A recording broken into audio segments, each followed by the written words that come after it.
আধার card নিয়ে ঐতিহাসিক রায় দিল সুপ্রিম কোর্ট। এসআইআর নিয়ে বাংলা সহ ভারতবর্ষের অনেক সাধারণ মানুষ তারা কিন্তু আতঙ্কিত, যেভাবে বিহারে কয়েক লক্ষ মানুষের কিন্তু নাম বাদ গেছে এবং তারপরে কিন্তু সুপ্রিম কোর্টে মামলা চলছিল। আজকে সুপ্রিম কোর্ট আধার কার্ড নিয়ে ঐতিহাসিক রায় দিয়েছে। আমাদের সঙ্গে রয়েছেন কলকাতা হাইকোর্টের আইনজীবী শামীম আহমেদ, আমরা কথা বলে নেব। কি জানালো আজকে সুপ্রিম কোর্ট?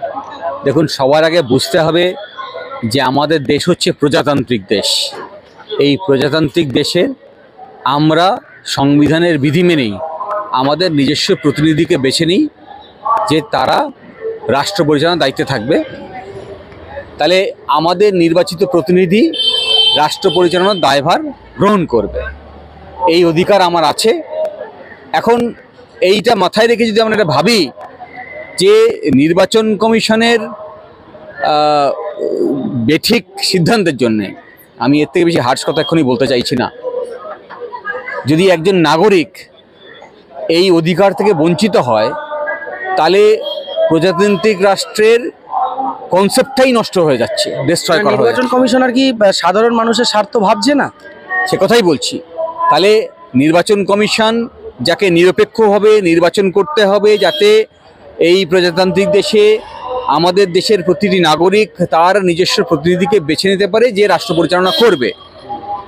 নির্বাচন কমিশন তার নীতির নথি তৈরি করেছে, তার ভিত্তিতেই আজকে যেমন এ রাজ্যে মুখ্যমন্ত্রী মমতা ব্যানার্জি হয়েছে, যেমন কেন্দ্রের প্রধানমন্ত্রী নরেন্দ্র মোদী হয়েছে, সেই ভোটার লিস্ট তাকে মান্যতা দিচ্ছে না, আর তার জন্য রিভিশন করছে।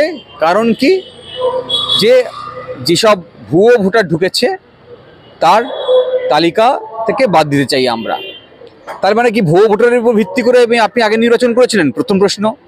দ্বিতীয় প্রশ্ন, এইটা করতে গিয়ে আপনি যে ডকুমেন্টস তালিকা দিচ্ছেন তাতে ভারতবর্ষের আইনে এমন অনেক ডকুমেন্টসকে বৈধতা দেওয়া হয়েছে যা আপনার আইডেন্টি প্রুফ করে, তাকে আপনি মান্যতা দিচ্ছেন না। তাহলে ওই সব আইনগুলোকে আপনি রিডান্ডেন্ট করে দিচ্ছেন। তাহলে আজকে আপনার এই যে ডিসিশান, সেই ডিসিশান আসলে এই কতগুলো সরকারি দপ্তরের কর্মীরা যে কাজগুলো ভারতীয় নাগরিকের জন্য করেছিল, সেই কাজগুলোকে একটা ফিউটাইল এক্সারসাইজ, একটা মানে মূল্যহীন একটা সময় অপচয় হয়েছে, এইরকম জায়গায় পর্যবেসিত হলো। সেই জায়গায় দাঁড়িয়ে সুপ্রিম কোর্ট আজকে যে রায় দিয়েছে সেখানে বলেছেন যে আধার কার্ডকে ইনক্লুড করতে হবে এবং সেই আধার কার্ডকে তার আইডেন্টিটি প্রুফ হিসেবে ব্যবহার করতে পারে। সেক্ষেত্রে বিহারে যে কয়েক লক্ষ মানুষের নাম বাদ গেছে, সেখানে কি তারা আবার আধার কার্ড দিয়ে আবেদন করতে পারবে?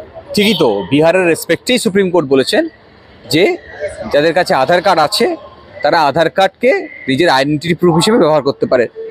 এই রায় কিছুটা হলেও স্বস্তি দেবে, কিন্তু মূল প্রশ্ন থেকে গেল যে নির্বাচন কমিশন কি তাহলে কোনো একটা উদ্দেশ্য প্রণোদিতভাবে এই কাজগুলো করছিল? সুপ্রিম কোর্টে হস্তক্ষেপ করতে হলো কেন? কেন নির্বাচন কমিশন, যার কাছে এই সাংবিধানিক দায়বদ্ধতা আছে, সেই দায়বদ্ধতা পালন করতে গিয়ে নাগরিকের অধিকারকে নিশ্চিত করতে পারল না? এই যে প্রশ্ন তুললাম, এই প্রশ্ন আসলে ভারতবর্ষের গণতন্ত্র আগামী দিনে টিকে থাকবে কি থাকবে না, সেই প্রশ্ন তুলে দিচ্ছে। কিন্তু একটা বিষয় হলো যে যেখানে ভারতবর্ষের প্রত্যেকটা রাজনৈতিক দল, বিশেষ করে ইন্ডিয়া জোটের সমস্ত দল এই এসআইআর এর বিরোধিতা করছে, ভোট চুরির মতো বিস্ফোরক অভিযোগ তুলছে। একদিক থেকে ভোট চুরি নিয়ে তো প্রধানমন্ত্রী চুপ রয়েছেন, কোনো সাংবাদিক সম্মেলন করেননি, এর আগেও করেননি। অন্যদিক থেকে এসআইআরকে বিজেপি সমর্থন করছে এবং আমাদের রাজ্যের বিরোধী দলনেতা শুভেন্দু অধিকারী প্রকাশ্যে বলছেন যে এবারে এসআইআর করেই বাংলাতে খেলা হবে। খুব ইন্টারেস্টিং প্রশ্ন। যারা ক্ষমতায় আছে তারা ভয় পায় যে আগামী বছর নির্বাচনে তাদের বিচার হবে। তাহলে নির্বাচন কমিশনের যে কোনো পদক্ষেপকে ভয় পাওয়ার কথা সবার আগে যারা শাসন ক্ষমতায় তাদের বিরোধিতা করার কথা। কিন্তু তারা যখন নির্বাচন কমিশনের সঙ্গে একসুরে কথা বলে তখনই সন্দেহ দানা বাঁধে যে আসলে বোধহয় নির্বাচন কমিশনের সঙ্গে তাদের বোঝাপড়া হয়ে গেছে। এবং আমাদের অভিজ্ঞতাও তাই, যে নির্বাচন কমিশন নিরপেক্ষভাবে কাজ করতে পারছে না।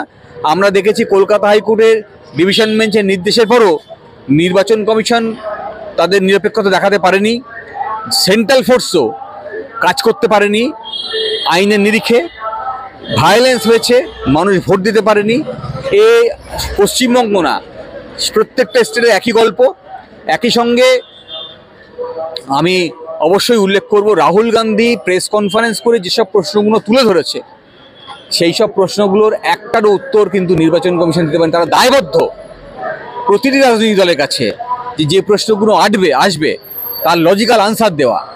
যখন নির্বাচন কমিশনার প্রেস কনফারেন্স করছিল ঠিক সেই সময় একজন সিনিয়র সাংবাদিক পরাঞ্জয় গুহা ঠাকুরটা একটি প্রশ্ন করলেন, আরও অন্যান্য সাংবাদিক প্রশ্ন করলেন, কিন্তু সেই সমস্ত প্রশ্ন নির্বাচন কমিশনার এড়িয়ে গেলেন এবং নির্বাচন কমিশনারের প্রধান যিনি তার সঙ্গে দেশের স্বরাষ্ট্রমন্ত্রী অমিত শাহের ছবি দেখা যাচ্ছে। বিভিন্ন এই একটা নিরপেক্ষতা নিয়ে তো প্রশ্ন উঠছে। সেটাই নির্বাচন কমিশনকে নিরপেক্ষতা দেওয়া হয়েছে। বিজেপির নিজের স্বার্থের জন্য সাধারণ মানুষ বিপদে পড়বে। সংবিধান নির্বাচন কমিশনকে নিরপেক্ষতা দিয়েছে এই কারণে যাতে কোনো রাজনৈতিক দল যারা ক্ষমতায় আছে তারা ইনফ্লুয়েন্স করতে পারে না, তার জন্যে স্বতন্ত্র ক্ষমতা দিয়েছে। এখন যারা নির্বাচন কমিশনার হয়েছেন তিনি যদি সেই স্বতন্ত্র ক্ষমতার প্রয়োগ না করেন তাহলে আমি বলবো তার সেই যোগ্যতা নেই ওই পদে থাকার। তিনি ওই পদে থেকে আসলে ভারতবর্ষের সংবিধানকে অবমাননা করছেন।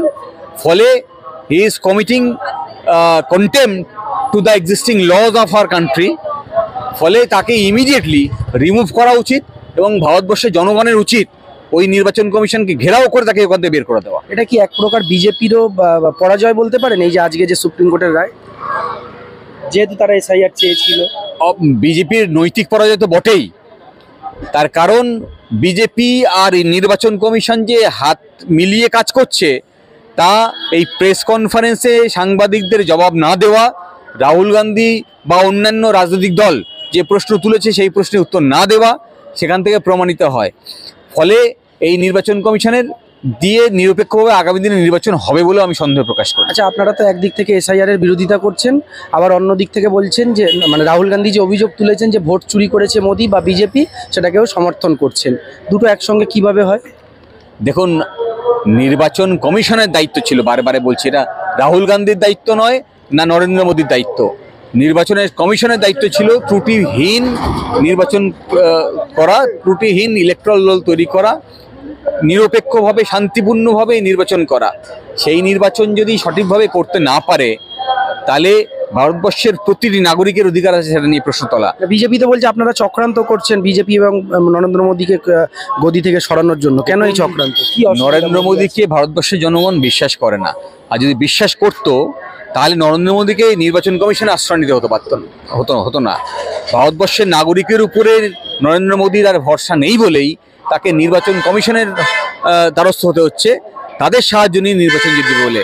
ক্ষমতা থাকার বাসনা এবং ক্ষমতাকে প্রয়োগ করে দেশের সংবিধানকে ডাইলিউট করে দেওয়া, এটাই হচ্ছে আরএসএস এর নির্দেশ, আর সেই নির্দেশ পালন করছে নরেন্দ্র মোদী এবং তার সাঙ্গপাঙ্গরা। আমরা কথা বলছিলাম আইনজীবী শামীম আহমেদের সঙ্গে। যে এসআইআর এর যে ডকুমেন্টগুলো মূলত প্রয়োজনের কথা বলা হচ্ছিল, যে 10-12টি ডকুমেন্ট, আধার কার্ড কিন্তু গ্রহণ করা হয়নি বিহারের ক্ষেত্রে। কিন্তু সুপ্রিম কোর্টের যে আজকে সুপ্রিম নির্দেশ, সেখানে কিন্তু আধার কার্ডকে কিন্তু গ্রহণযোগ্যতা দিতে হবে এবং আধার কার্ড থাকলে এসআইআরে কিন্তু আপনার নাম উঠতে বাধ্য। তবে সুপ্রিম কোর্ট জানিয়ে দিয়েছে যে শুধুমাত্র আধার কার্ড নাগরিকত্বের জন্য কিন্তু সম্পূর্ণ নয় এবং আরও বিস্তারিত সুপ্রিম কোর্ট জানিয়েছে। সে বিষয় নিয়ে আমরা এতক্ষণ কথা বললাম কলকাতা হাইকোর্টের আইনজীবীর সঙ্গে। ভিডিওটি ভালো লাগলে অবশ্যই শেয়ার করে ছড়িয়ে দেবেন।